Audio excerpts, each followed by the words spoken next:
While we are waiting for the screens to get on, for the sake of time, I'm going to go ahead and get us started, and then you'll get to see all of our beautiful slides that we made after we get it all finished plugging in up here. But for those that don't know me, as somebody in the hallway said, oh, you're the one that sends us all the emails. We all exist outside of the computer screen, we swear. But Mary Moy, as your Assistant State Coordinator for the Master Naturalist Program, you've already heard from Michelle Haggerty and Hannah Ferguson with our State Program Office as well. But thank y'all so much for being here and for being a part of the leadership of our program. As advisors, as chapter presidents, as maybe the suckers that have got to become incoming presidents, if you're one of those in the room, thank you. It's going to be great.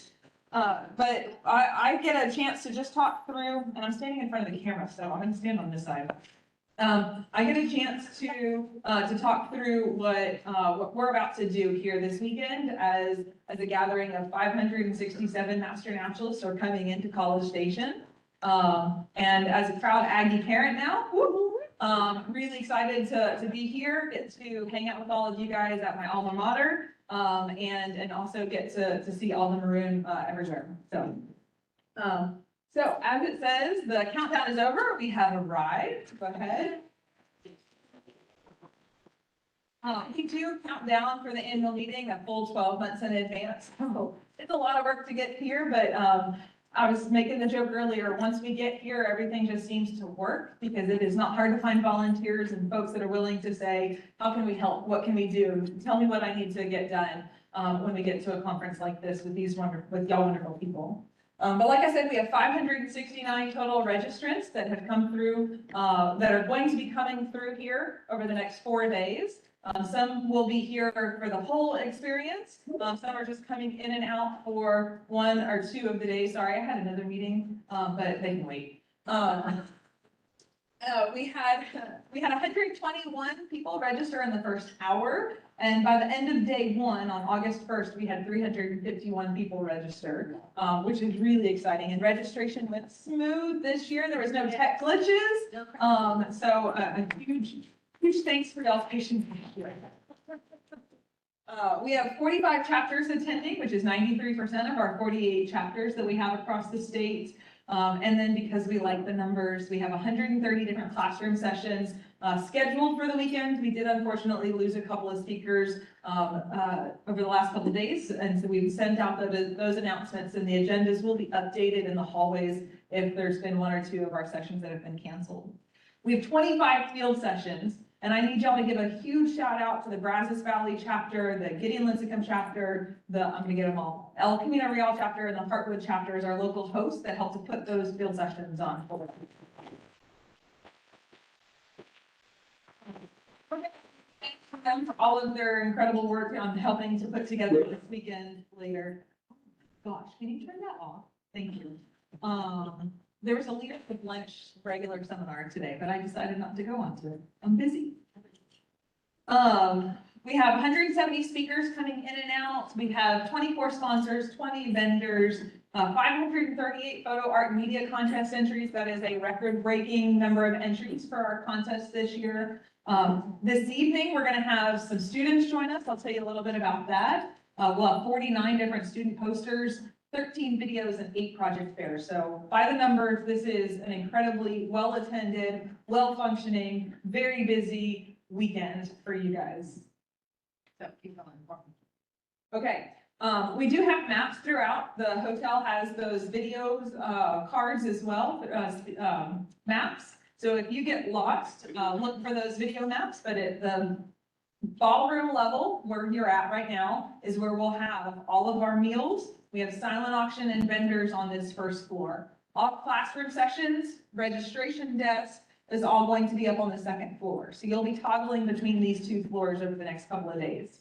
There is 1 set of elevators in this kind of first corner right here. That only goes to floors 1, 2, and 3. So use that to go up and down for your classrooms and coming to meals. And the elevator that's at the far end of the hotel is what you'll use if you're staying on site to go all the way up to rooms that are above the 3rd floor level. It's a little bit of confusion there. And then parking, and I don't think I have a slide in here. There is an attached parking garage, the Gene Stallings parking garage. It does fill up, but if you come in for breakfast, you'll beat all of the student traffic that's coming in by coming in for breakfast. There's also 2 parking garages within short walking distance. There's the Coldest garage and the West Campus garage that are both within eyesight of the front door right here.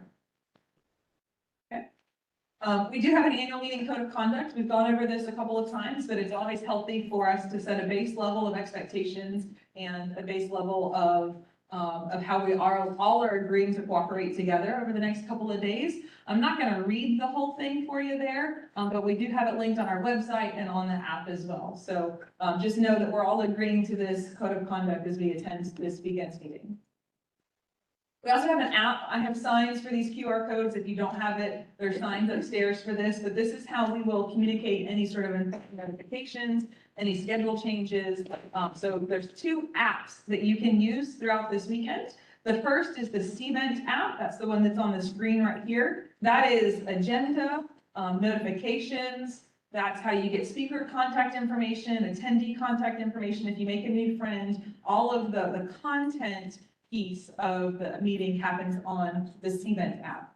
And then if we go to the next one, all of the discussions, the fun, the ride sharing happens on the Slack app. So if you are attending a field session and you need to connect with somebody to carpool or caravan with, the Slack app is our discussion channel app. That's where, while there will also be some announcements made simultaneously in the Slack app, that is more for like I said, communications back and forth with your fellow attendee. She's got points. Also on the Slack app, if you attend a field session or a classroom session and you want to share the photos, please do that on the Slack app and tell I want photos. So tell yourself and all your people to take photos and to share them as well. There's also, if they want to share them on social media and they're a public account, hashtags that they can use. And you'll see those on our socials, so you can just copy those hashtags as well. But the Slack is honestly the easiest. So just throw all the relevant photos in there. Thank you, ma'am. Okay, keep going. Agenda access, y'all have seen this. If you've gotten to this point, hopefully you have found all the agendas. We're going to go faster through this. And then some agenda highlights. So we are on pre-event day 1. You guys are officially in pre-event with this chapter leadership and an advisor's luncheon today. The event starts this evening with our evening reception, which I'll talk about here in just a second.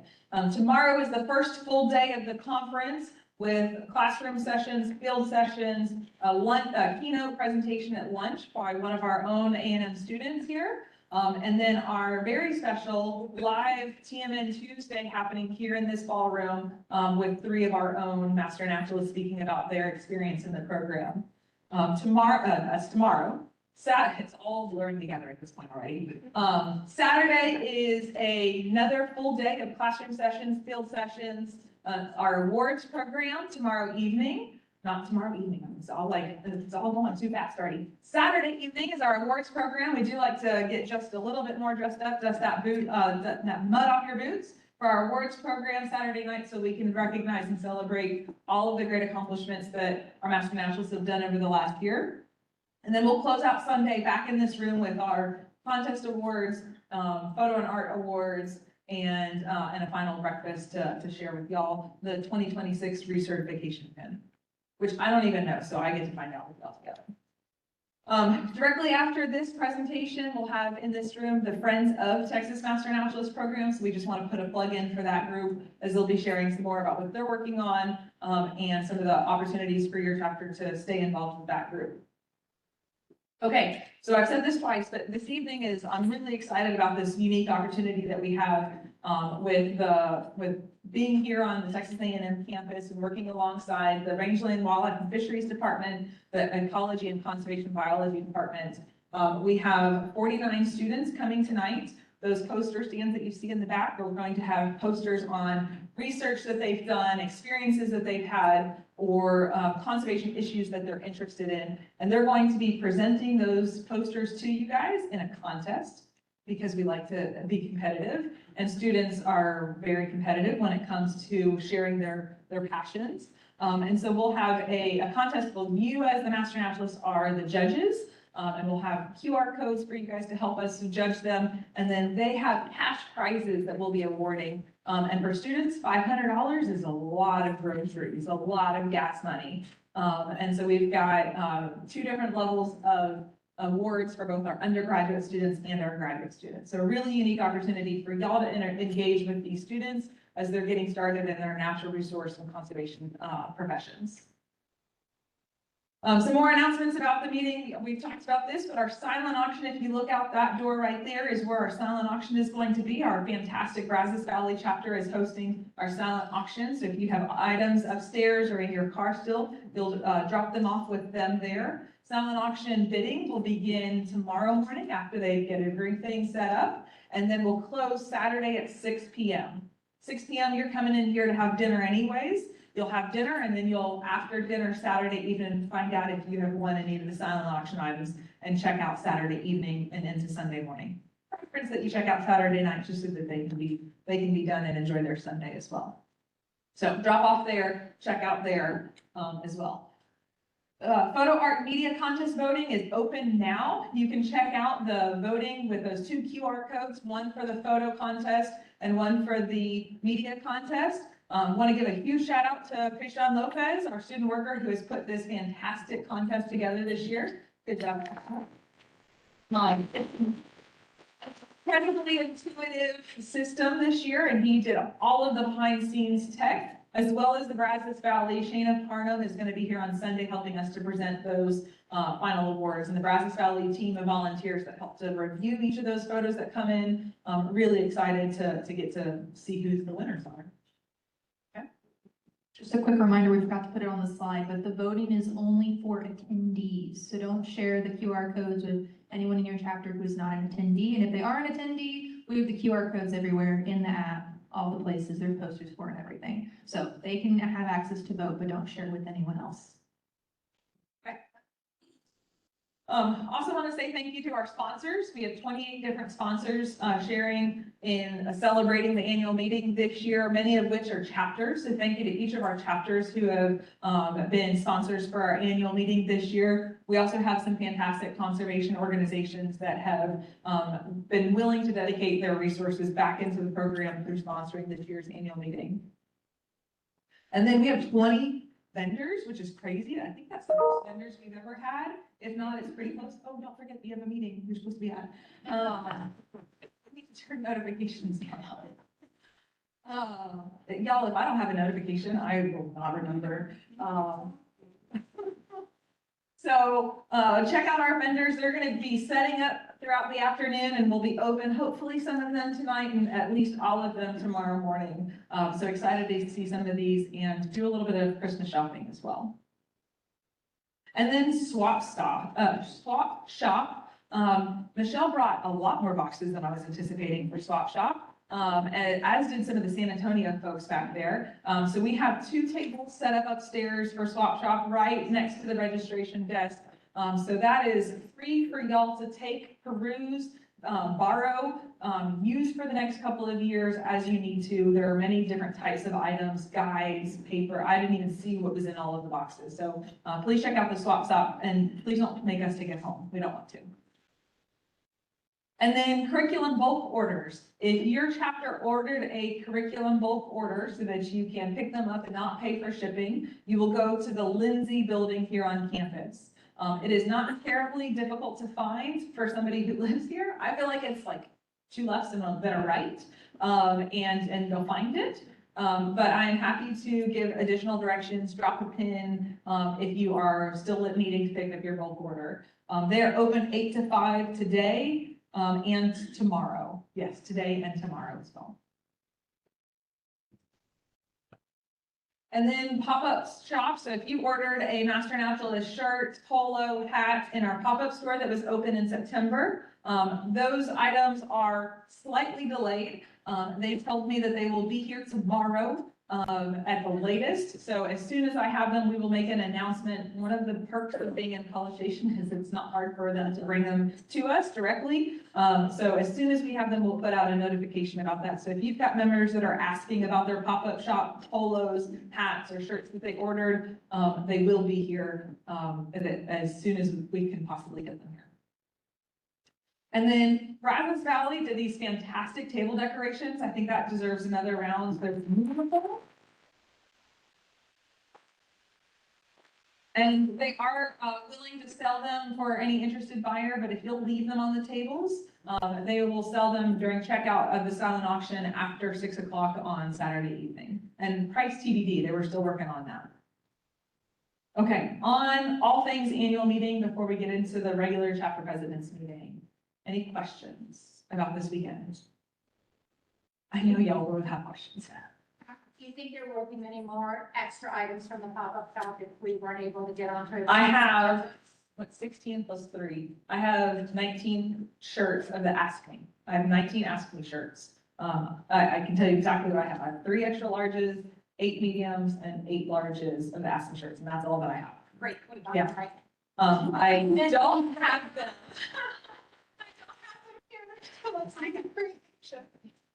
I figured that. Yes, there will be some. Yes, ma'am. I ask a question, so, like the photo contest is only till 5 p.m. tomorrow? So Yes, because tonight, it does. We sent the link out early October too, just to try to encourage some of that extra time, but yeah, because there's 538 entries, we need a chance to tally them and then present them Sunday morning. Yeah, it's a fast turnaround, for y'all, but the app is super easy, thanks to Vision, to be able to go through it and vote. Yeah, great question though. Okay, I don't know if you did this, but who in this room, who is here attending your first annual meeting this year? I love that. Welcome, y'all. That is all things annual meeting. Excited to have some of our newbies here with us. It does feel overwhelming, but it's going to be a fantastic weekend and really happy that everybody's here. Oh, one more question. Where is 26? That will be announced Saturday evening. We will have, we're going to try to play to guess where we're going next. More to come on that one. More to come on that one. Okay, you're up.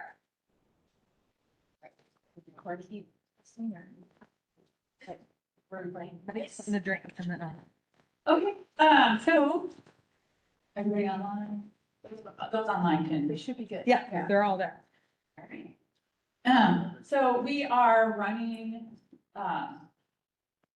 we're gonna skip, introductions to get going into the meeting, because we have a lot to cover in now just 2 hours to get it all done. So I'm hoping that maybe we can recoup some of that time at the end and then kind of have some of that more, conversation and introductions. Is there anyone who would like to take notes today? So that there might be notes after the meeting, we are recording, but if there's not anyone who wanted to take notes, we just won't have notes, but we will have the recording. This is our October, chapter presidents and advisors meeting. And then just remember those the November and December ones that are coming up are joint meetings. So we'll have a crossover meeting with the presidents and the TMN Tuesdays. So the dates for the upcoming November and December meetings are slightly adjusted away from the regular president's meeting times or date. And they're going to be the TMN Tuesday dates. We all want to bring up both Hannah Thornton and Christian Lopez.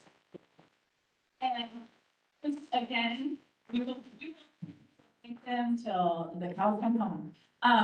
Thank them for everything they've done over the course of the year, actually the last 2 years, everything they've done for this annual meeting and the projects they manage. So 2 of our great student workers, student program aides. So thank y'all again, and you'll be receiving more thanks throughout the weekend.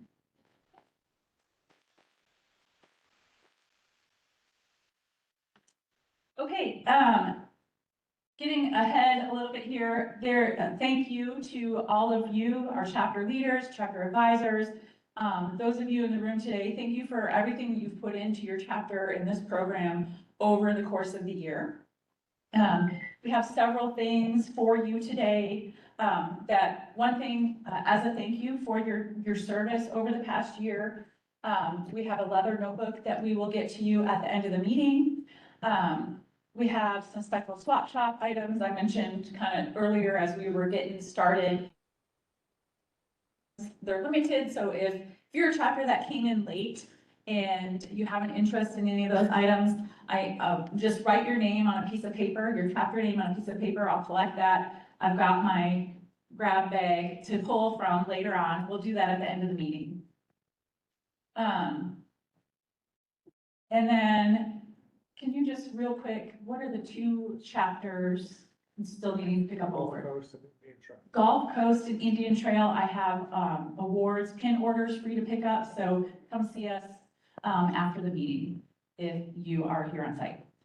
And then we already mentioned curriculum order pickup, swap shop, and silent auction wins. So just a reminder, those are things to pick up over the weekend. Swap shop, we have a lot of cool stuff. So we've had some staff that have retired over the course of the year, and you get to pick through some of their equipment, older equipment, some cool books that they wanted to provide back to Master Naturalists in your chapter. So that stuff will be on the swap shop. Okay, and up next is Anahit with our Pollinators for Texas Partnership, and then Hannah Thornton. Hi, I was enjoying the presentation. I forgot that I was actually speaking. So, wow, I've learned a lot. So my name is Anna E. I am with HEB and I've been a partner with the company for about 8 years now. But I want to say, how are we doing? I'm going to read the room a little bit. We're awake? Are you excited? It's the pre-meeting? Okay. And I know a lot of the fun has already started and will probably start and continue. Until Saturday night, it seems like. So, but you're probably wondering, why am I here? And I think I saw some people that were here for the first time. This is the first annual meeting, and welcome. But I want to start off by thanking all the Texas Master Naturalist chapters for filling out the application. And my heartfelt thanks, because you're attending this meeting. You're also leading your chapters. And a special thank you, of course, to Mary Pearl, Michelle, both Hannah and Christian, for your leadership in coordinating the HEB Pollinators for Texas grants. So, yeah, it could not happen without these people. I know we've now completed 2 funding cycles of the HEB Pollinators for Texas grants, but let me be the first to say, filling out an application is no easy task, okay? It takes time, it takes pressure, it takes understanding of what your project's gonna be. But while it is complex, I believe it's also deeply rewarding. And these applications are designed to support impactful conservation projects. They have educational outreach, and they support and enhance the habitat that align with the Texas Master Service guidelines, right? All with the goal of empowering all of you, to take meaningful on-the-ground conservation work action for native pollinators. So thank you, chapters, for applying, and most importantly, thank you for the courage to envision these projects within your community and for making a lasting impact on the health of our pollinators. So I know I don't need to explain the importance of pollinators because you all are the experts in this room. But I do want to further acknowledge how thankful HEB is to have partners like you. Pollinators play a critical role in our food system, right? And at HEB, we are committed to supporting organizations that protect those native vital population, the healthy land, the water, and our native plant sustained pollinator populations, which in turn help us feed millions of Texans. And that's why we're proud to partner with you. Your statewide reach and your deep involvement in local communities make it clear that when we unite together, we can be a part of something big. We all share a love for this great state, and for us, feeding Texas depends on a healthy pollinator population. So, With 33 projects already funded, I am so inspired about how communities across all of Texas have come together to mobilize and restore native habitats for pollinators. And I want to encourage to start thinking about what your next project can be.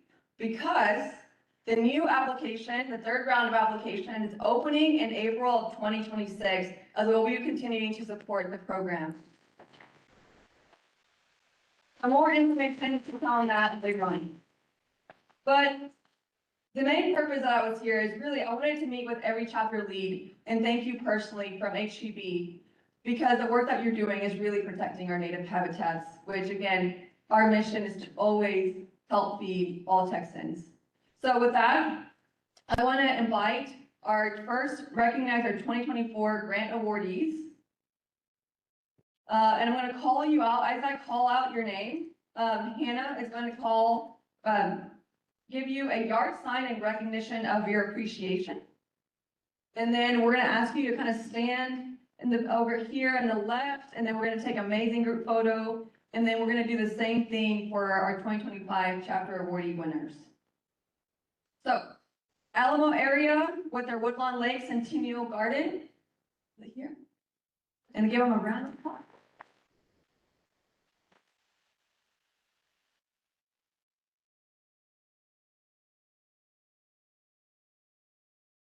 Yeah, we'll just stand over here. Walcones Canyonlands, Bull Creek District, Park Pollinator Garden.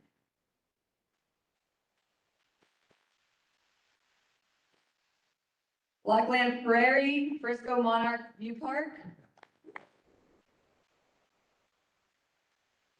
The Brazos Valley Post Oak Pollinator Plant Project. Rush Canyons Gardner State Park Visitor Center Garden. The Capital Area SM Smart Pollinator Pathway. The Coastal Prairie Nina's Garden. Galveston Bay area, put in the 3 and 3A. Gideon Lyceum educational signage for pollinator habitats.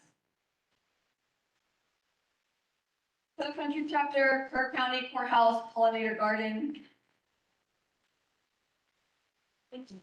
Indian Trail, the Ennis Public Library Educational Pollinator Garden. Leinheimer Madrone Trail Pollinator Garden. Lost Pines Bob Bryant Park Prairie Pollinator Project. Mid Coast Pollinator Garden Collective.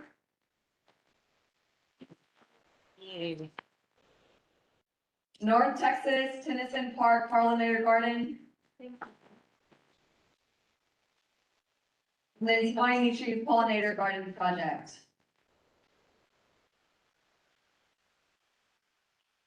Wow.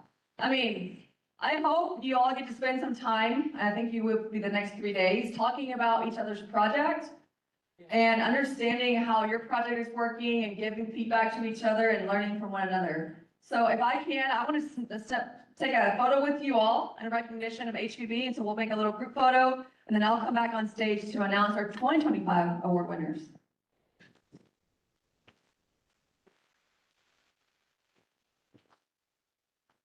you want us to grab this? Just pull some chairs together here real quick.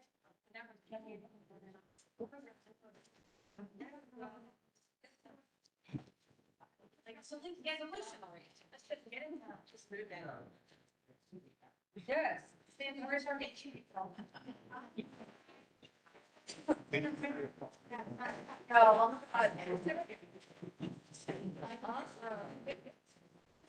We spend enough time on our knees. Which camera are we looking at?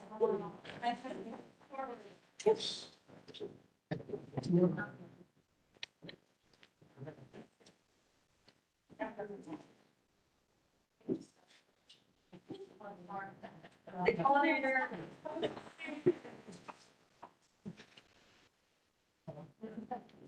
Great. Thank you.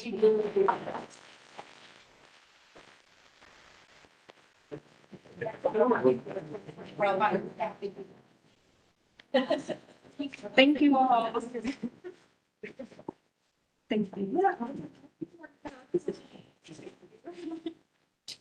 All right. And now for our 2025 chapter awardees.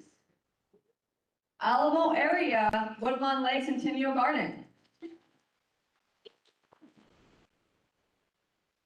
Big Country chapter, pollinators for Jim Bob Park. Thank you. Blackland Prairie, Frisco Monarch View Park.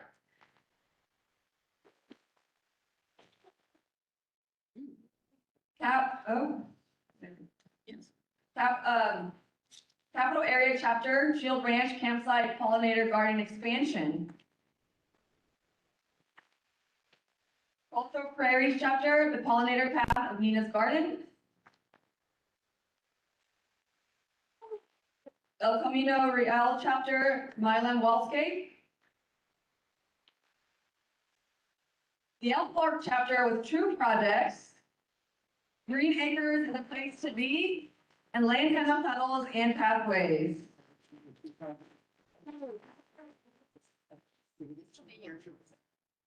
Yes. Super. Galveston Bay Area Chapter, the Clear Lake Astronomic Center Garden. The Goodwater Chapter, Williamson County Native Plant Garden. The Hartford Chapter, Native Plant Propagation Station. The Hill Country Chapter, Pollinator Garden at Roberts Ranch. The Longleaf Ridge Chapter, Bud and Bloom Sensory Garden. The Lost Pine Chapter, Bob Bryant Park Prairie Project. The Piney Wood Lakes Chapter, Seed and Seed Lone Star Seed Library. Divine Nature's Pollinator Garden Project Phase 2.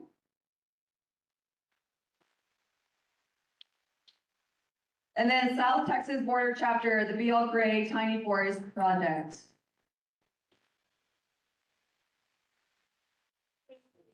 Awesome. I'll do the same thing. I'll go over and take a picture, but again, I can't express, when I was reading the applications, how beautiful they are. I mean, you put so much thought and effort into it, and it's one thing to fill into the application, but it's another thing to think about the work and the beautiful work that you're doing in Texas. So please continue to mobilize pollinator projects in your community. They are so needed. And from everyone at HEB and 170,000 partners, we are so proud to partner with the Texas Master Naturalist Groups.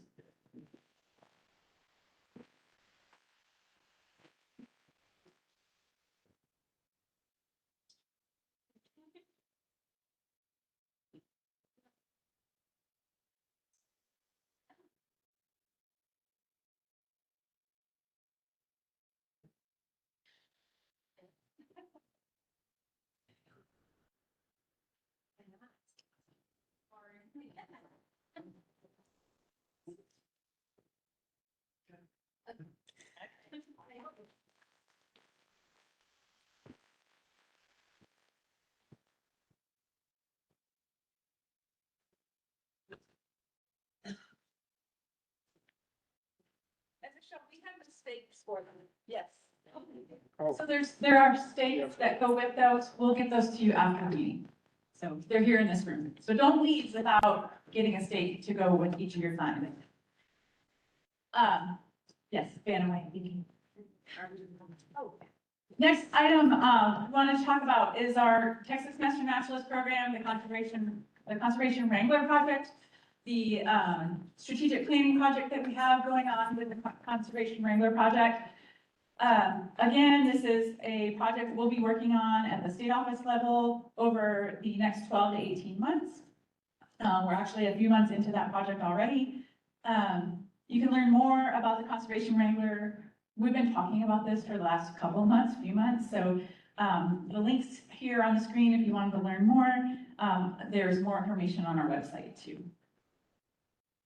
And then you have all been assisting with our surveys. So the first part of our strategic planning process is a series of surveys that have gone out to all of you. The first set of surveys went to you as chapter leaders to submit your thoughts and information that will inform our strategic plan. So thank you to responding for that. That went out early September. The second and third survey went out through VMS to our inactive and active members. So we looked at those, we queried those two groups to tell us a little bit more to help further inform our strategic plan. Thank you for responding. So everybody in this room should have received that survey, whether you're active as an active member. And then the fourth survey that we sent out, you are helping again with that as chapters, and getting that survey to your local chapter partners that you work with. So that went out earlier this month. It closes next week on the 24th. So if your chapter hasn't sent that out yet, please do so. If you have some partners you want to remind, please do so. So our due date on that is the survey will close on the 24th. And then the final survey that has gone out is a survey to our agency administrators that help oversee the program at the kind of the executive level within the agencies. And that has gone out, and survey responses are coming in for that. So we'll be closing up all of our surveys at the end of October, trying to move forward with getting that feedback and kind of going through it and having it help inform our strategic plan. Okay, the next item I wanted to go over with you today is just a reminder, this year was our third year in the triennial review of our governing documents for the program. And so those documents that we had, all of our governing documents include our code of ethics, standards of conduct. Those are actually two different documents. Our bylaws, our chapter management and operations protocols, lovingly called our CMOP, and then the chapter operating handbook. All of these are found on our website. And then a reminder on the schedule. So since fall of 2022, these documents were put on a 3-year review and update cycle. So prior to that, it was a kind of a haphazard review and update, not so consistent. Now we've got it on a 3-year cycle where we are reviewing and updating those documents. So in 2023, at the end of 2022, we put forth new bylaws or updated bylaws and the updated governing documents. They went into effect in 2023. So 2023, 2024, and then 2025 were our review years. And we've been collecting input on these documents all 3 years. And so in our next cycle, the 3-year cycle, we will continue to do that as well. So our documents are our documents for 3 years. We are continuing to collect feedback and information from you on those documents for updates in the next cycle every 3rd year. So a reminder, we began the review and feedback edits, compiling those in the summer this year. Fall, we're working on completing the updates and then sending them out. And then the expectation is that 2026, these new documents or updated documents, I keep calling them new, but they're updated. They will go into effect in 2026. So your chapter should be operating under the updated documents for 2026. They haven't been sent out yet. They'll be sent to presidents. Yeah, leadership, yes. So we shall be operating them in 2026. Does that mean that these will be implemented and adopted on the first day of 2026, or is it sometime during 2026? So we will have that schedule for you. And the way that it happened last year is what we want to try, or the last time, what we want to try and do is get those documents to you for November and December, in case you want to work on adopting those now for implementation to be kind of in effect for 2026, adopting at the local level. It's the bylaws are the only items, so we'll be working on getting those to you. And then the other documents don't have to be adopted. These are the documents we operate under. So that's the CMOP and everything else. Bylaws would be the only things that need to be updated and kind of adopted at your local chapter level.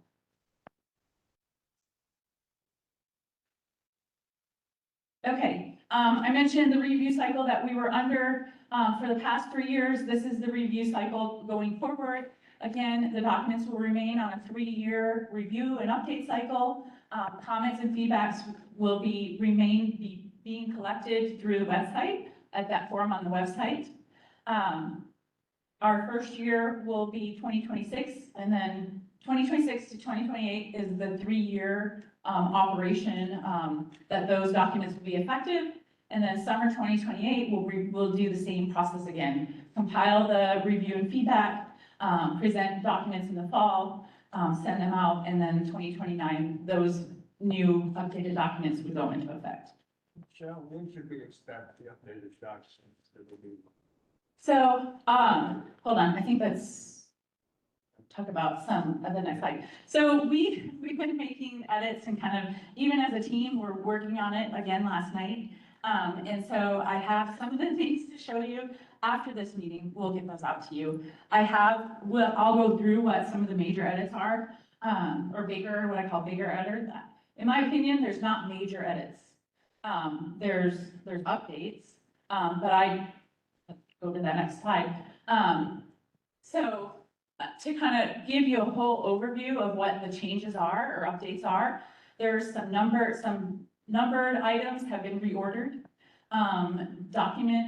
This is code of ethics. So I'll go through each of the items to kind of give you a high level overview of the changes. So code of ethics, there's some items that have been renumbered.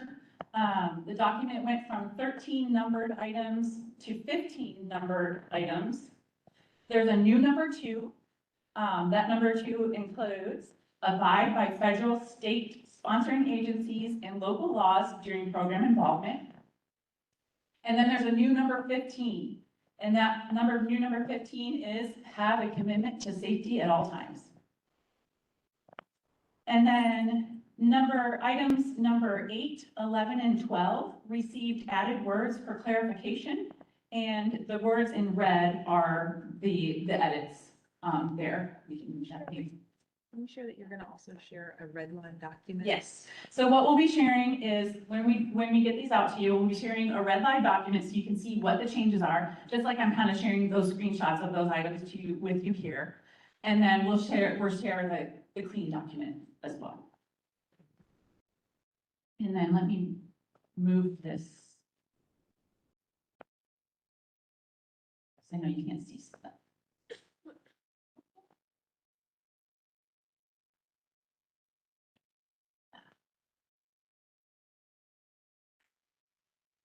Okay, so that's the items on the code of ethics.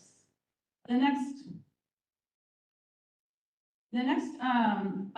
document of updates was in the standards of conduct.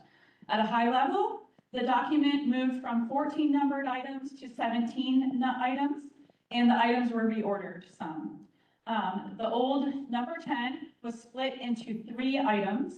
So old number 10 had kind of talked about 3 different things in there. We made that 3 new items.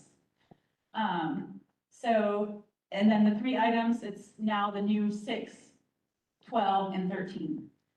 The old number 6 in the standards of conduct is now number 8, and the language updated slightly to report through VMS. So including where records are reported in that document. The new item, number 5, again, abide by federal, state sponsoring agencies, local laws while involved in representing the Math Naturals program and recognized that some violations outside of your TMN program activity could be grounds for dismissal. And then just a couple of the edits that were made to this document, some clarifying words added to the existing items in the new document, number 12 and number 15. So avoid, the word avoid was added. And then number 15, the word advocacy and is prohibited was added.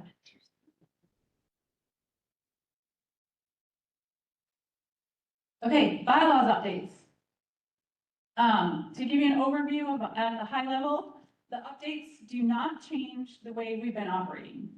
The updates are mostly clarification edits and allowances that bring current how we've been operating, and those items are now documented through this document.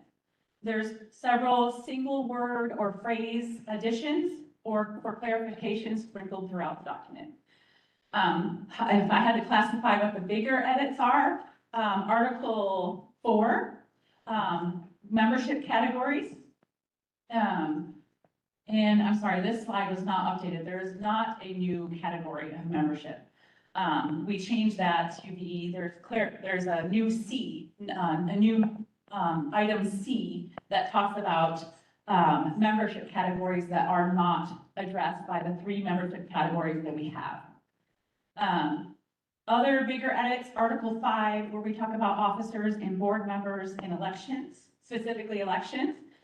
Clarification on how to replace advisors after a vacancy. That was not written out before. It was just kind of a policy that we had and ran through at the state office, but you didn't know what it was. So now through the documents, we've described what that is through the documents.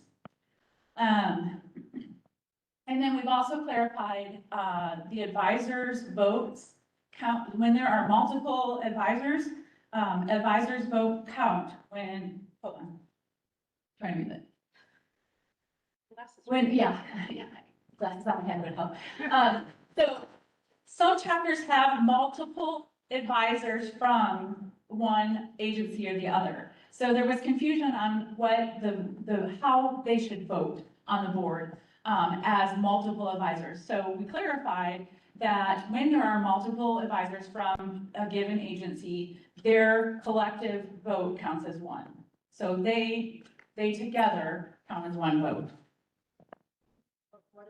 That's by the, so if there's multiple agencies. So if there's, let's say you have extension, a lot of our chapters have multiple extension agents involved in their chapter as advisors, their collective, their vote would be one vote, not one vote per person. One votes yes and one votes no. That's the record of the vote. That's, They hear once about it, they can't leave it.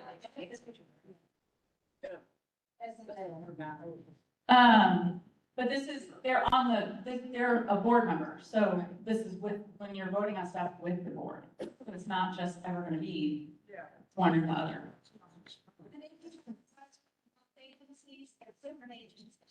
They each get a vote. Yep. Okay, the other item for officers, other board members and elections that we kind of clarified, there's a new item allowing for and defining alternating elections of officers, so that not all officers are exiting the board at once. So, and I'll have a screenshot of what that looks like.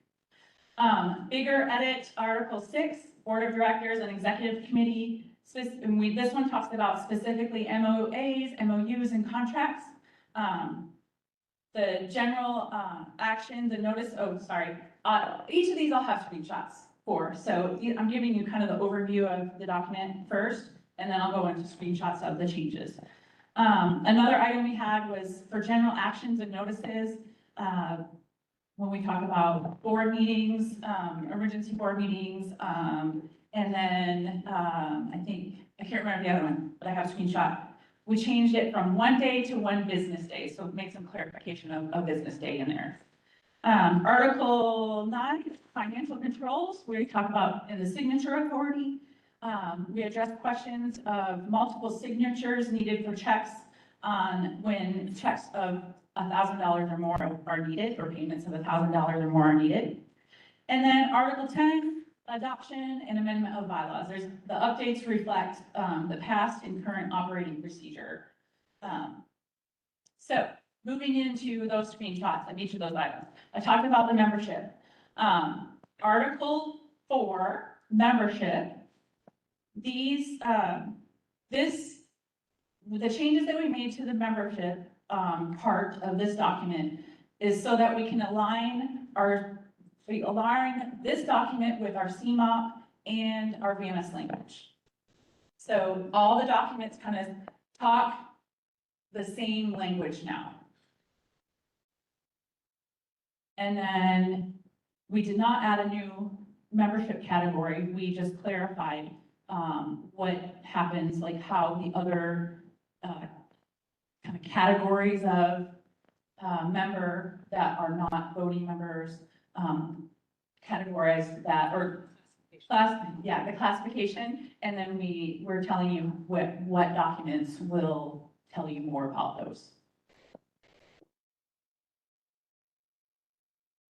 Okay, and we will send this presentation out to you. You have a question? Yes. Yes, so that's it. That'll be addressed in the CMOP. So I do not, the detail on that will be is addressed in the CMOP.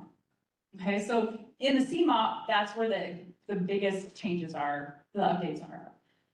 So we chose not to make that much change in the bylaws, and we're describing more in the CMOP. Okay, moving on to Article 5, officers and other board members. This one specifically talks about advisors and elections.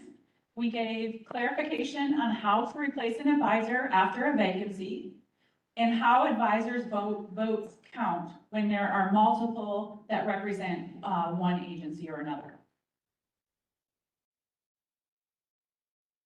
And then the other item in this section or article is we have a new item allowing for and defining alternating elections of officers. So not all officers are leaving the board, like you don't have a complete turnover. You have the option to choose not to have a complete turnover of your board all at once. So depending on what your terms are, you can, the new bylaws set you up to maybe you have a new president and vice president in 1 year, and then the next year you're electing a new treasurer and secretary. So you don't have to have that turnover all at once.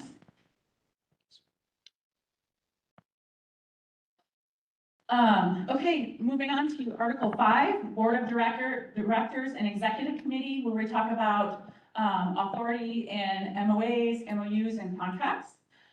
We've updated the information, making it more clear that your chapter advisors should be reviewing your MOAs. They should be reviewing and aware of your MOAs, your contracts, and MOUs that your chapter is entering into, and then also the state office.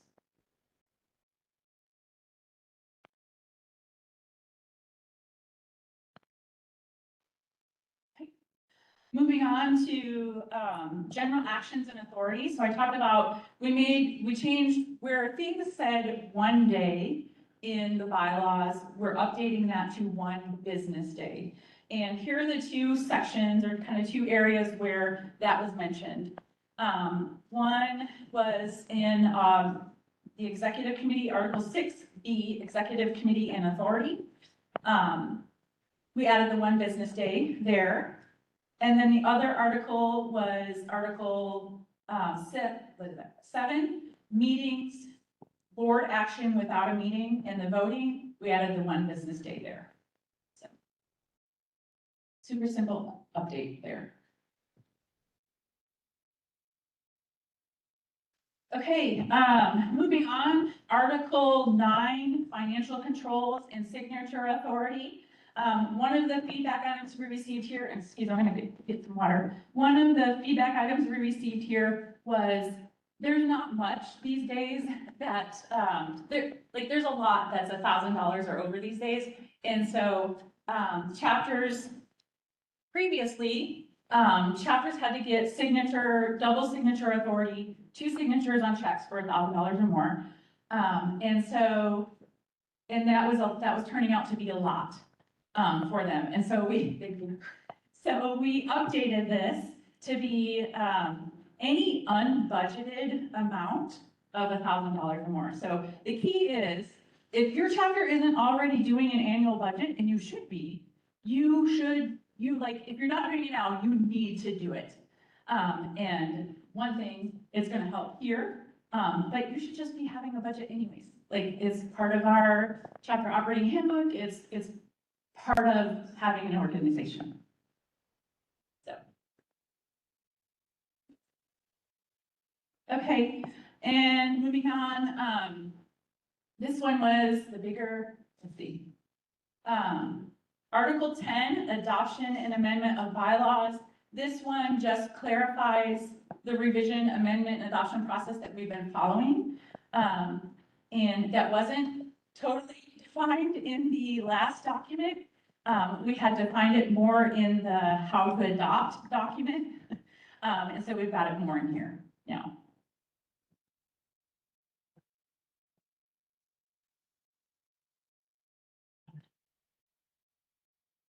And move on. Okay, next item is the chapter management operations protocols, which is the CMOP.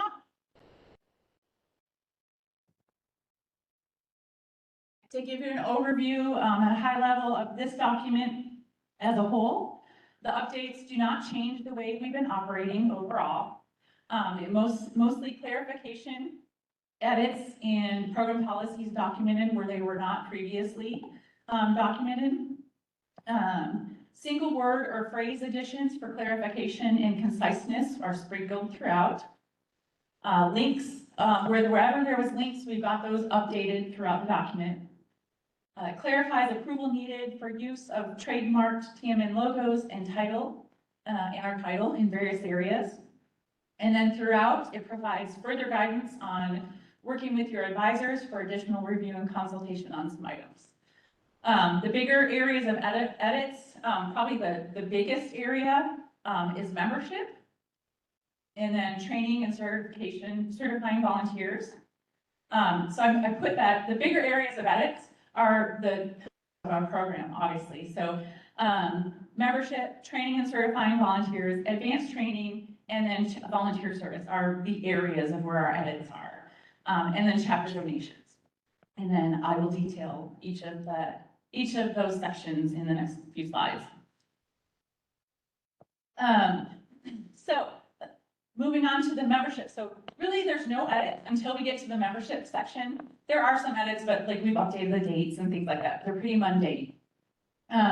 Membership section in there, membership information presented in the CMOP mirrors the VMS admin guide so that both documents speak the same language now. Previously, the admin guide had like all its own vernacular and it wasn't reflected in the CMOP, and so now that stuff is in both documents, and so they kind of talk to each other. Like I said, speak the same language. And it's that reason that you'll see the edits in the memberships, those big edits in the membership section. This section looks like it has heavy edits, but most of the existing information was put into bullet point form rather than paragraph form that it was before. And then this, again, is these documents, we just have some final cleanup that we need to get ready and before we get it sent out to you. The goal is to incorporate the VMS admin guide titles in language so that member categories in the bylaws are matched with the VMS tags. Like I said, this is a screenshot of the list. And like I said, it looks like a lot, but we moved things from, you can see, like paragraph form into bulleted form. So, and then the things that are here is some of the tags in VMS, you'll see that updated. I don't expect you to digest this from this slide. Okay, the next section, section 4, which is training and certifying members. The areas of updates there are 4.1.3, the training setup. And really, this just clarifies our program's position on entirely virtual initial training classes. To boil that down, you need to be incorporating in-person, in the field, training in your initial training classes. No initial training class should ever be held entirely online, okay? The next item is 4.3, course completion. There's some edits in this little paragraph that is there. It previously led the reader to believe members had to wait until their training was over to begin working on their volunteer service and advanced training, and that's not the case. Our members can begin conducting their volunteer service and their advanced training simultaneously while they're going through initial training. So we just, the language is updated there in that specific section or area. Okay, the other areas of some minor edits or edits, advanced training requirements, section 5, additional advanced training examples of the unacceptable, better, best examples were added, and then policies and operations clarified. And then volunteer service requirements, section 6, again, some of the examples in that chart were updated, and then policies and operations clarified there. Chapter 7, section 7, chapter donations. We updated some of the donation guidelines slightly, and we added 2 bullets there. The first one being, your chapter should, before considering donations, your chapter should first consider your own status as being eligible and applicable to provide donations. And then the other item that was added there at the bottom, donations towards political campaigns and issues are strictly prohibited and must be denied. Okay, want to cover Amy? Sure. You got the really exciting stuff. Yeah. Real quick before. Yeah. Accompanying the updated documents, I think you guys said we'll get like a little one-page how-to guide for the groups going to be working. Yeah, there's a couple of things, you're gonna get all the emails after. So the question was, what should we anticipate next as far as chapter operating documents that you just saw? So you're gonna have one email with us, from us, and it probably won't be next week, to be honest. We're gonna rest just a little bit. But the week after, the email will have a process document on how to adopt the documents that are needed and the timeline for those, as well as a link to each of those documents in their final format and their red line format, so that you can see each of those exact changes. Obviously, we're going to have this slide deck on our website as well, of what you guys just saw. Michelle highlight through each of those kind of bigger edit highlights. So you're going to have an email that highlights the process, the final version, the red line version, and the slides that go over these highlights. Does that answer your question, Rick? Yes, thank you. Perfect. Okay. Okay, so some of these slides are repetitive from our previous chapter leadership meeting, so I'm not going to spend a terrible amount of time on them. But we do want to keep some of these slides in here as constant reminders to make sure that our program is staying on board with all of the standards for our members, including the use of title, your chapter, your Master Naturalist membership status. Should never be used for personal or political, for personal gain or profit. Or in connection with advocacy or to invoke policy as well. Our TMN logo, when you put that logo on, means something. And so we want to make sure that we are representing the program in the best light when we are using that logo. If you have any additional questions about logo use, we also have all of that clarified on our website. We had a web chapter survey earlier in the summer that Christian Lopez did for us, as we're wanting to make sure that we have the best tools and resources available for those chapters that utilize our AgriLife template for our websites, that WordPress template that y'all use. He did a thorough survey, and we've got some great responses from each of the from 40 different chapters. I do have that survey analysis done and all the responses. Haven't had a chance to go over it myself, so I am behind on sending that back out to y'all and hoping to do that in the next couple of weeks so that we can make sure that we are providing that best website structure for y'all as possible. Christian put together a great presentation about the survey results, and so we can get that out to Yeah, y'all. we'll make sure that we get that out as well. We don't want to send y'all surveys and y'all not to see the results from those. So that's our accountability back to you guys when you complete those surveys for us. We are going to send that information back out. It has just been a very busy fall. So my apologies on my tardiness there. I'm going to keep going until you tell me to stop. So we've gone over this, but on our website, we have our new training class survey. We want to help to share and advertise any training class that you have upcoming, information, publicity. This also helps Hannah to incorporate it into any social media and marketing that we do through our two state agencies, Parks and Wildlife and AgriLife, each have their own news channels or news releases. And so giving us that information through that web form helps us to put that back out there. And so we have 14 chapters that have let us know that they're having trainings in 2026. If you don't see your chapter on there and you know you've got a training coming up, please make sure that you fill that out when you have all of those details so that we can, again, help to promote and share your upcoming events, upcoming training.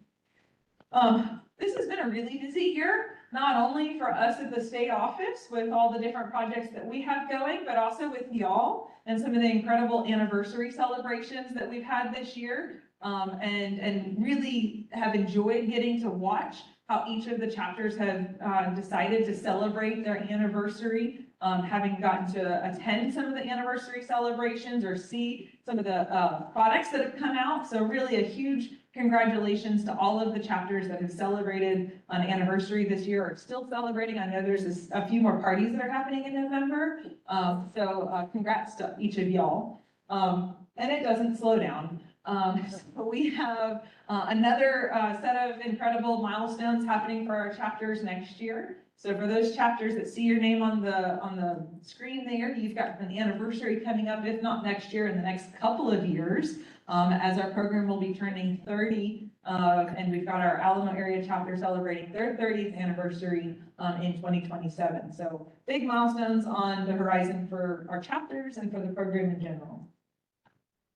Again, I'm going to keep going since you did a lot of talking earlier, because I know you've said this stuff before, but our recertification and milestone pins, our ordering is all on our website. We've gone over that. The PVSA program, the Presidential Volunteer Service Award program, is still on pause. So while we are able to recognize those obtaining 4,000 hours, we are not able to fulfill that PVA status yet, or with that additional pin. And as soon as that program hopefully comes back online, Michelle has been collecting those names to submit to reapply for that program. And just some more screenshots. TMN Tuesday, do you want to talk about TMN Tuesday and how cool it is? And kind of the story behind why we asked these presenters? So as you know, for October, we decided to have a little fun. And especially for those people who aren't able to make it to the annual meeting, they get to have a little taste of it by participating in our TMN Tuesday on a Friday this year. So we will be recording it, live streaming, all the same typical TMN Tuesday things. However, it will be our Friday evening keynote right here in this room, From Passion to Profession, the Unexpected Power of Volunteering with Texas Master Naturalists. So we saw this come in as a session and we just really liked it. That's really the gist of it. We just really liked it. We thought it would be such a cool keynote because it really just shows the power of the program. And so it's our keynote tomorrow night. It'll be right here in this room, and it'll also be available for you to watch again afterwards because it's our TMN Tuesday on Friday. I mean, who doesn't want to hear Sam, Jill, and Lauren talk about all the things? Come on. And y'all did say you're only gonna stay to 70 minutes, but we already know that that's a lie. To go along, we already know that. All right, wrapping up, just a few more things on our chapter presidents meeting. Kitchen sink, y'all have heard this. If you have been on a regular chapter presidents meeting, our website is the most up-to-date information that we can possibly provide to y'all. So if you have a question, my request is that you first check the website. It is searchable, so that if you can find your own answer, you are not sitting in my inbox for 4 to 5 days or 4 to 5 weeks sometimes, waiting for a response, because I can bet you that it's on our website. We also have our WordPress website trainings happening regularly on the first Tuesday of the month, Tech Tuesday. So November 4th is our next one, and we'll have one more the first Tuesday of December to close out the year. This I cannot cover. This is VMS updates, and Michelle's going to cover that. And then I think I've got only a few more slides after that. Okay, the VMS update is that there's really not an update. So it's really just where we've been. And so where we've been. We've been into this VMS update project, I guess, now going almost 2 years. In December, it'll be 2 years. And I really don't. We've made some progress. The company has made some progress. So just to rehash where we've been, we've updated the list of TMN certification status fields that happened about 1.5 years ago now. Admins, the add and delete button was removed. And what that means is new trainees create their own TMN VMS profiles. That's been the case. That happened, about 1 year ago? So that's kind of been in place for the last year. This spring, Samaritan added an auto logout, which was shortened to 15 minutes after no activity. So if you're a VMS admin in the system, or even a member, if you're trying to enter your hours and if you haven't kind of been working on that page for 15 minutes, it'll auto log you out. And that was set up for security.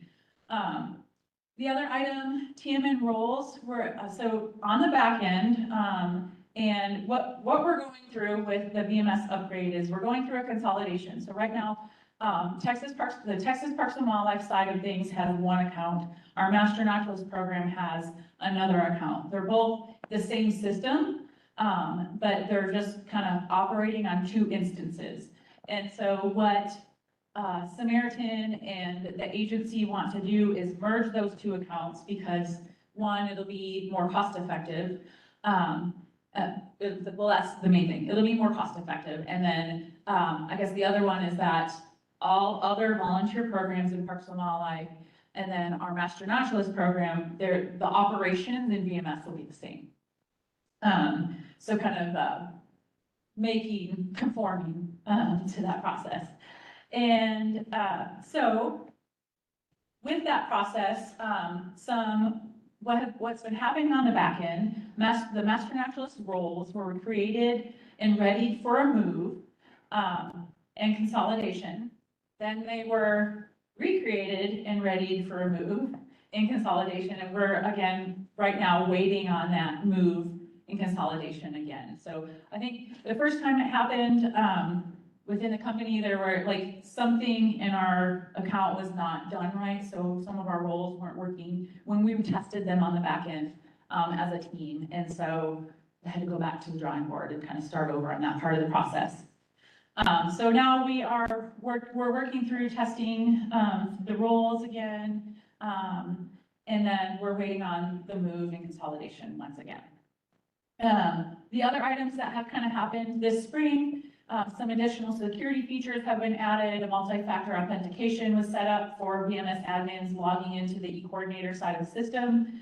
And then the other thing that's happened since the annual meeting last year is we developed a rapid training team because at that time we thought we were going to be needing to train rapidly for implementation with chapters in the new year, and we're still waiting for that. So, but we've got a great team. They've been working on with us. If you're on the team, on the kind of the rapid training teams, Katie, I'm looking at you, raise your hand. Thank you for being involved over the past year. So that rapid training team is also an additional testing team. They're testing our QA environment, making sure that everything's on the back end is working the way we expect it to work as a program before the move consolidation. So still, nothing has changed for our end users, our volunteers reporting in the system. So we'll see it as normal. Okay.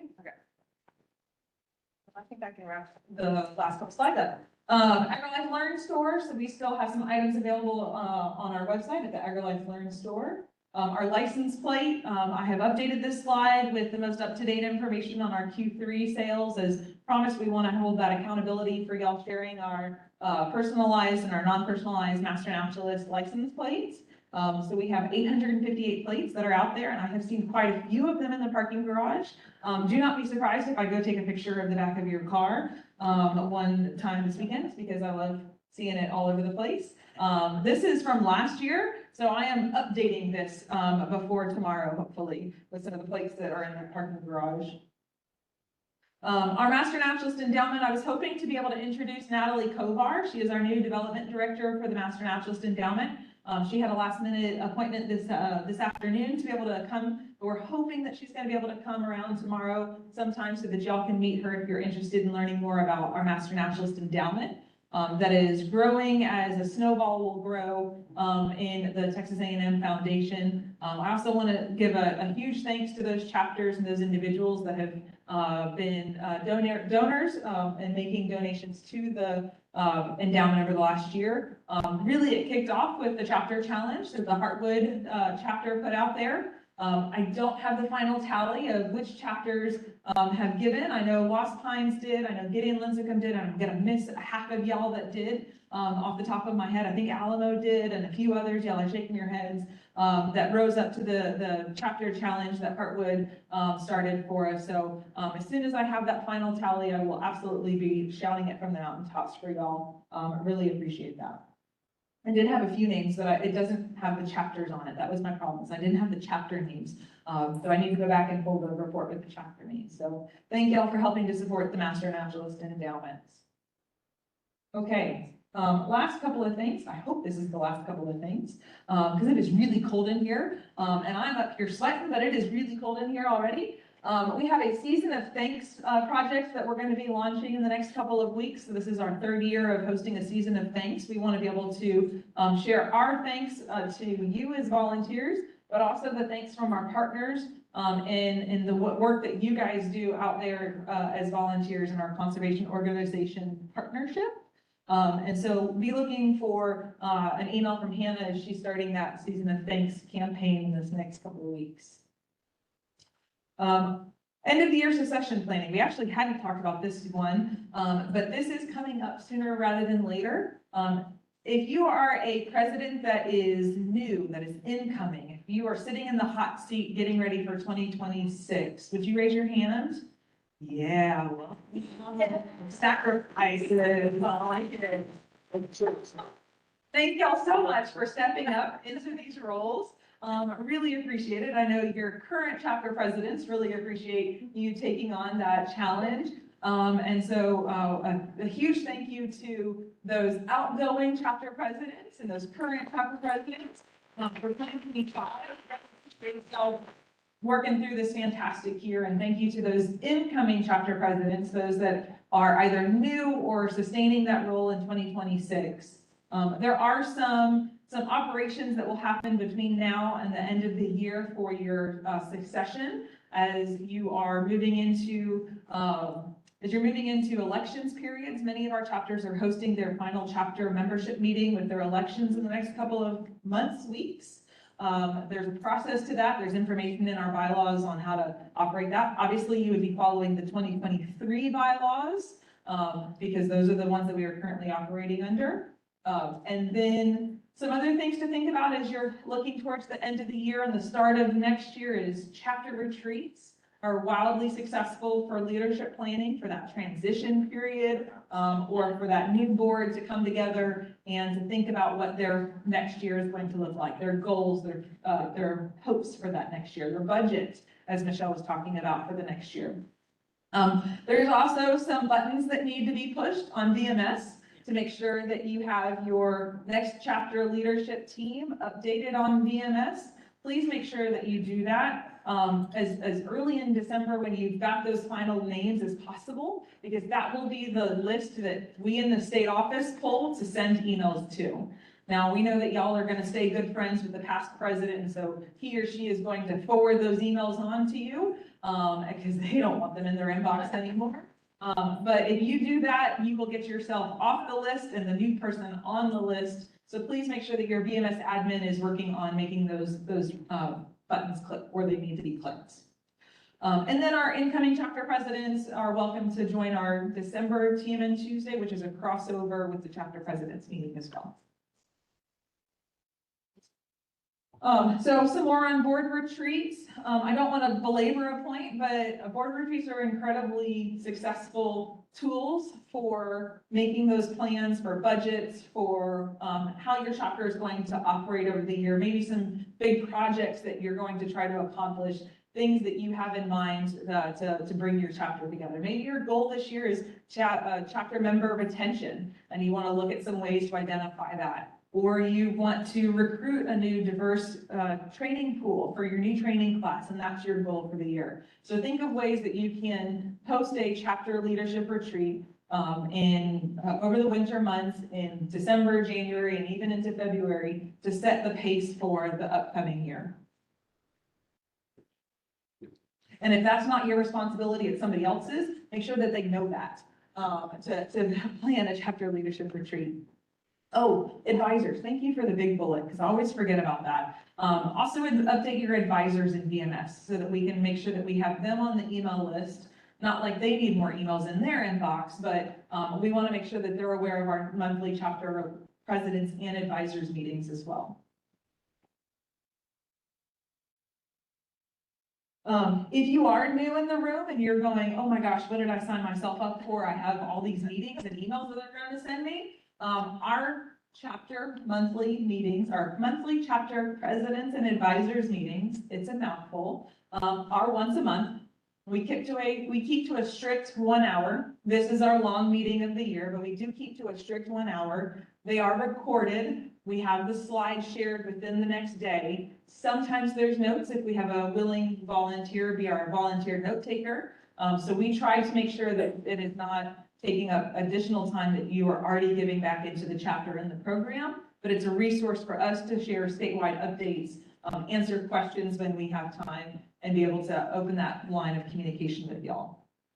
Michelle sends out monthly reminders at least a week to 2 weeks in advance to remind y'all of the link, the agenda, any questions, things like that, so that you guys can put those on your calendar as well. And they're all scheduled for the whole year. We don't have 2026 scheduled out yet. But as soon as we do, we'll send that calendar holdout to y'all so that you can go ahead and get it on your 2026 calendar. Did I miss anything? Got it? Okay. That wraps it up. So we did not have any questions come in. We did. Did you have questions? I didn't think we did come in because everybody was just so excited to get here. So with that closes out the content that we had for our chapter presidents meeting, or chapter leadership luncheon today. Are there questions that y'all have that you want to ask us before we? But don't go yet, you got lots of stuff. Oh, to she's give got you. stuff for you. We got lots of stuff to give you. Are there any questions on some of the things we went over? Cool. Hannah will have this recording and the slides on the website. Probably not tonight. No problem. Monday or Tuesday next week after we all rest. But we will share the slides and the recording from today. Yeah, or Wednesday. I have a quick question. Michelle. Hi, it might be covered in this session or it might not be. but Okay. It was in the discussion of the procedural bylaws that TMN personnel cannot gain or profit from the use of that name. I get questions from individuals about what does that exactly mean? Can I put it on a resume? Does it have to be under hobbies? Can it be in a job application or not? how can Great people question. use it if they're working in a related field, like going to be an interpreter at a state park? Yeah. And they happen to be a master naturalist.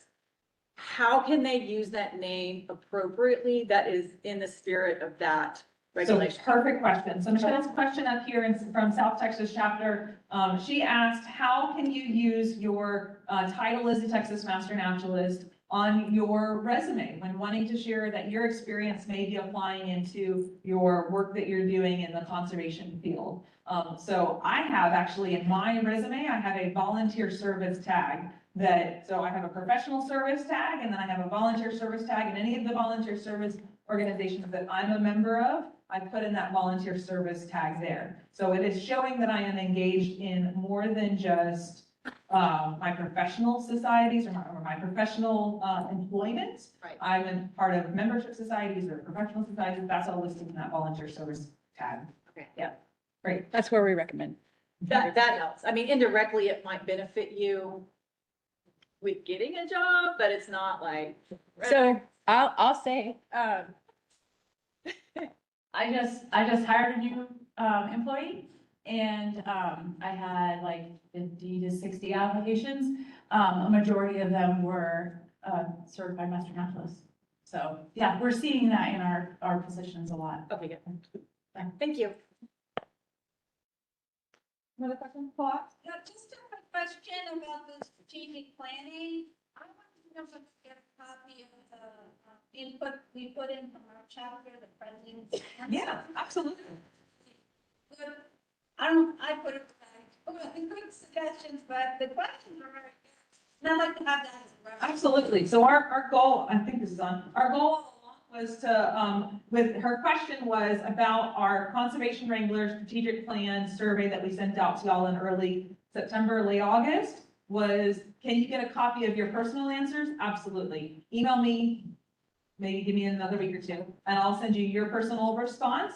But when we are done with this entire survey process and strategic plan process, our goal is to send out information as much as we can share, strategic planning questions that we recommend in chapters, all of that. Yeah, this is going to be a very transparent process. But that may be months from now, right? That we will not finish until the spring. Yes, so that big piece, I say spring, that's ambitious. It'll be the summer, next year. It's how it goes, right? So that big piece, our strategic plan, we are hoping to have spring, summer of 26. But if you want your individual question and answer from that chapter leadership survey that we sent out, happy to send that individually to you, if you'll send me an email for that. Do you have another question? Okay, somebody else. I just had a suggestion. Yeah. You have a survey that long. Can you make it so we can do it in sessions?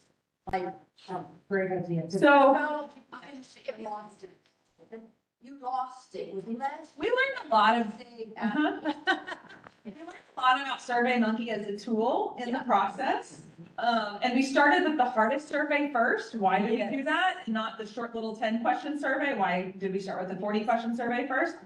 That was something that we learned. And as we were hearing some of y'all's feedback, we were trying to make changes in the system to allow for save and come back. So absolutely, that was part of the learning process. And I will say that one of our goals in this Conservation Wrangler process, and again, we're only Just started. 6 months, 5 months into the process, not even that. One of our goals is to repeat this, is to look at how we can repeat this process on a statewide level, share it with chapters for a chapter level process. So we're learning in this Conservation Wrangler Award, and are going to be sharing that, communicating all of that, which is why we will maintain a slide in all of our monthly meetings on what we're doing on that.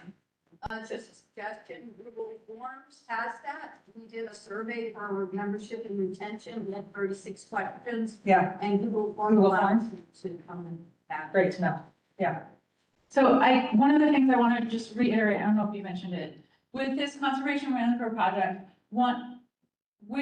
they're guiding us through the strategic planning process to have it be replicable. So the surveys that we've developed are also tools for the next upcoming cycles. So those surveys will be tools, we've already had chapters ask to, can we use this at our local level again? So those tools will be available for your chapter as well.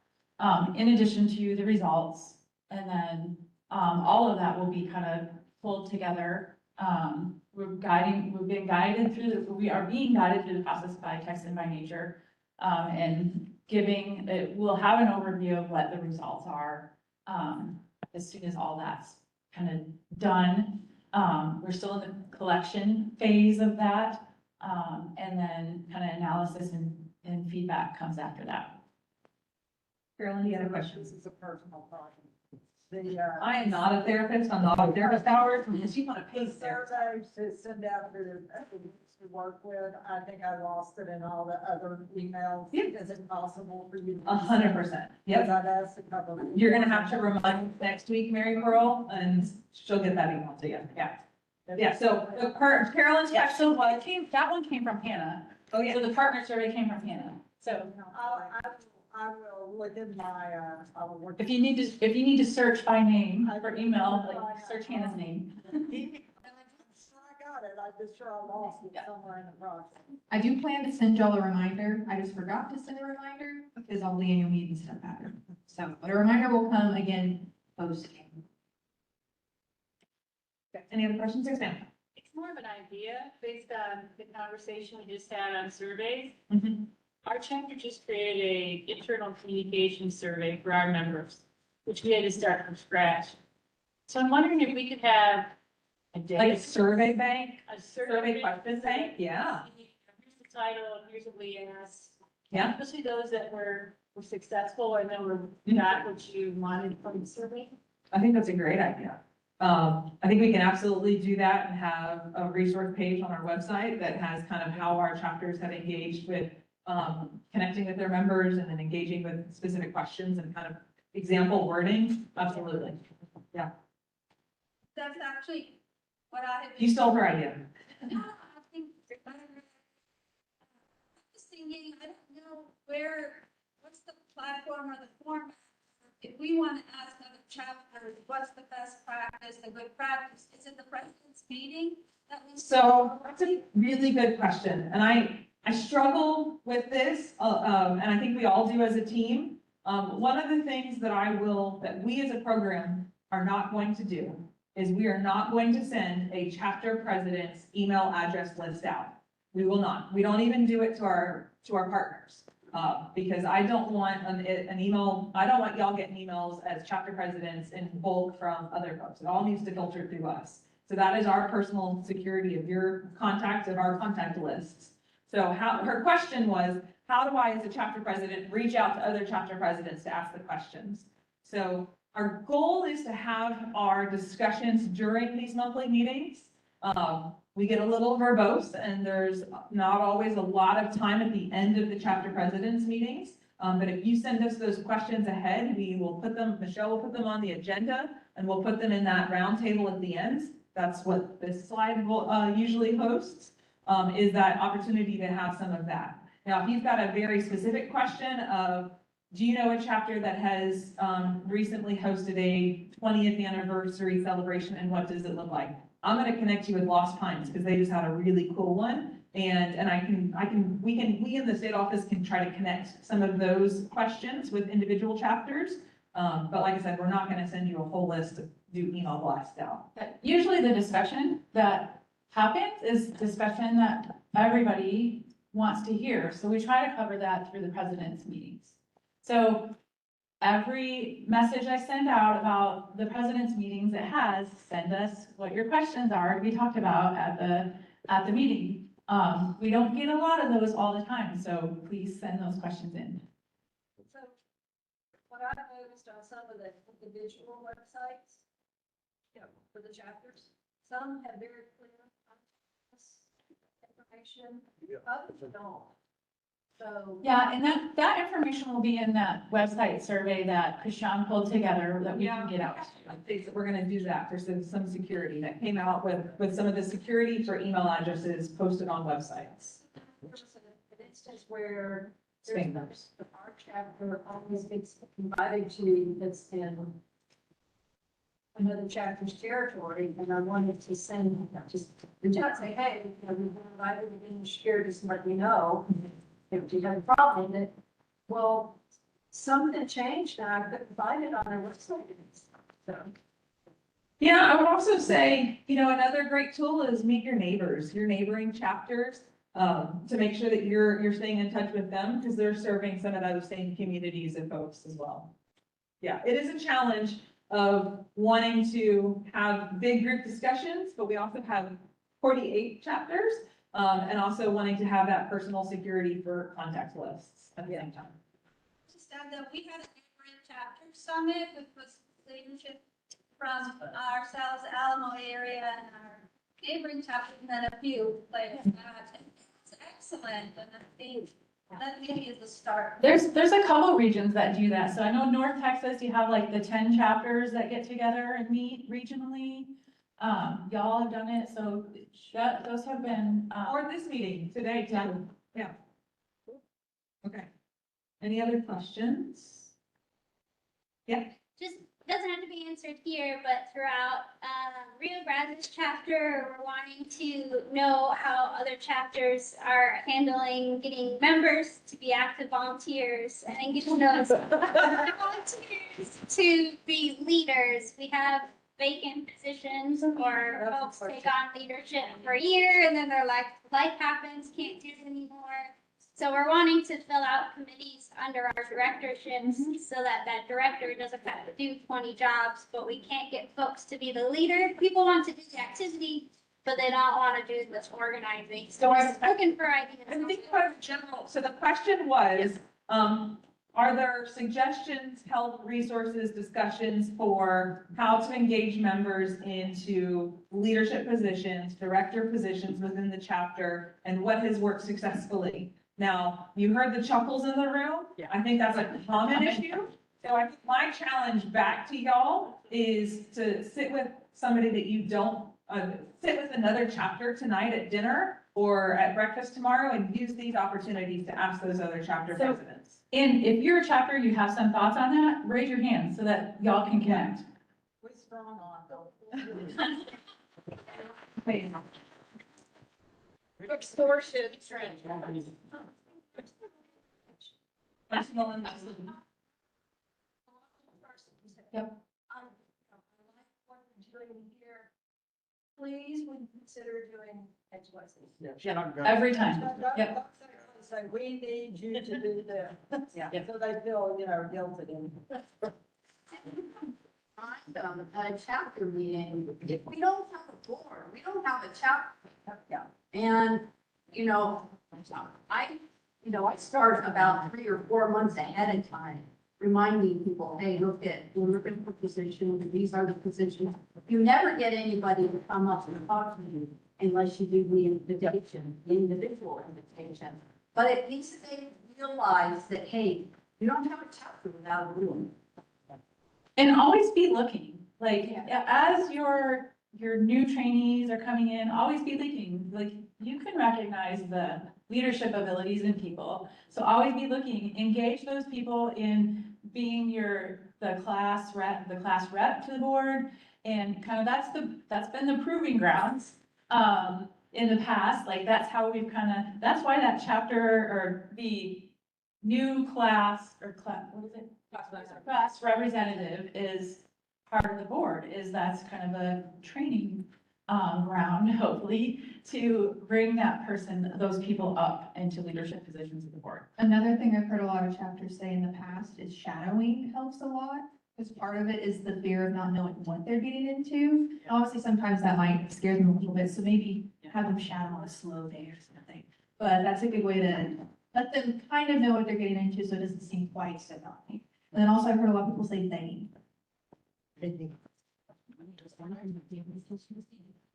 From, another state park, from outside of our, wanting volunteers. We don't speak to them about going outside of our area to volunteer. Yeah, absolutely. So we actually clarified that in one of the CMOP bullet points. So our program is developed on a learn here, give here model. So our chapters are designated in county area boundaries in order to learn about that area, that specific spot where you learn, eat, play, and grow, and then to volunteer in that same area. Now, animals and wildlife and natural resources crosses county lines very easily. So to clarify that, in our CMOP, we have identified that ecoregions where your chapter operates, your chapter territory within that ecoregion is where your volunteer service should be given. So, don't use my words. We're going to use the words that go, the very specific words that we put into the CMOP to clarify that volunteer service, that your volunteer service that it qualifies in your chapter should be given in your chapter's territory and ecoregion. The ecoregion within which you were trained. Yes. Okay. Any other questions? We can stand here all day. I know you'll have questions. It's cold. There are still some cookies. Please. I got a Lots sign. of stuff to Yeah. give away. If you got a sign, please make sure you get your stuff, and Michelle's gonna do some giveaways. Okay, so I'm gonna pull names, and then like the first chapter will get to pick the item that they want. Okay? Unless I saw some people write some things that they were interested in, so. First chapter is, I'm getting old. Any item, Bill Hopkins from Prairie Oaks. So come on, Bill. Oh, yes, I'm sorry. Oh, yeah. What do we have? So I've got 2 projectors. I've got actually